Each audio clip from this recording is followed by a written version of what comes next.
કચ્છની મુલાકાતે આવેલા યુસીસી કમિટીના સભ્ય મીણા સાથે કચ્છ મુસ્લિમ સમુદાયના અગ્રણી હાજી જુમા રાયમા અને અન્ય આગેવાનોએ મુલાકાત લીધી હતી। આ મુલાકાતમાં કોઈ પણ નવા કાયદા બને તેનો વિરોધ નથી, પરંતુ બંધારણે દરેક સમાજને આપેલા મૂળભૂત અધિકારોનું રક્ષણ થવું જોઈએ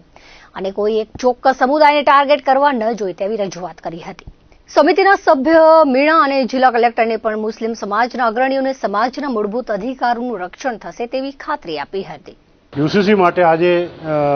યુસીસી કમિટીના જે સભ્ય છે સાહેબ મીણા સાહેબ આવ્યા હતા અને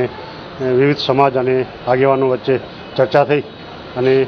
દરેક સમાજની એક જ રજૂઆત હતી કે ખાસ કરી અને હું મારા સમાજની વાત કરું તો અમારી રજૂઆત એ હતી કે ભાઈ દેશની અંદર પ્રજાના કાયદા જે બનતા હોય, પ્રજાની સુખાકારી માટે બનતા હોય, પ્રજાની ભલાઈ માટે બનતા હોય, પણ ક્યાંક ને ક્યાંક મુસ્લિમ સમાજમાં એક એવો મેસેજ હતો કે આ જે કાયદો છે એ મુસ્લિમ સમાજના મૂળભૂત અધિકારોનું રક્ષણ નહીં થાય અને મુસ્લિમ સમાજને પરેશાન અને હેરાન કરનારો કાયદો હશે। ત્યારે આજે પણ અમારી રજૂઆત એ જ કરી છે કે આર્ટિકલ ભારતના બંધારણની આર્ટિકલ 25 થી 28ની જે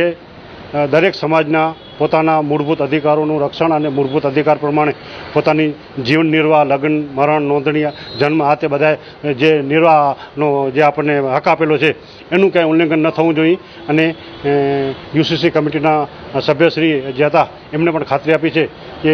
મુસ્લિમ સમાજનું કોઈ આમાં હનન નહીં થાય એવી અમને ખાતરી આપી છે। આગળ જોઈએ શું થાય છે। બિલકુલ કચ્છની અંદર અમારા વિવિધ જમાતો અને વિવિધ સંગઠનો છે એમની એક જ રજૂઆત હતી કે ભાઈ કોઈ કાયદો બને એમાં વાંધો ન હોવો જોઈએ, પણ એ ફક્ત મુસ્લિમ સમાજને ટાર્ગેટ કરી અને કાયદો ન બને એવી અમારી લાગણી છે અને અમારી માંગણી છે। કચ્છ કલેક્ટર પણ એ જ કીધું છે કે આમાં કોઈ સમાજને ટાર્ગેટ કરવામાં નહીં આવે એવી સાહેબશ્રીએ ખાતરી આપી છે।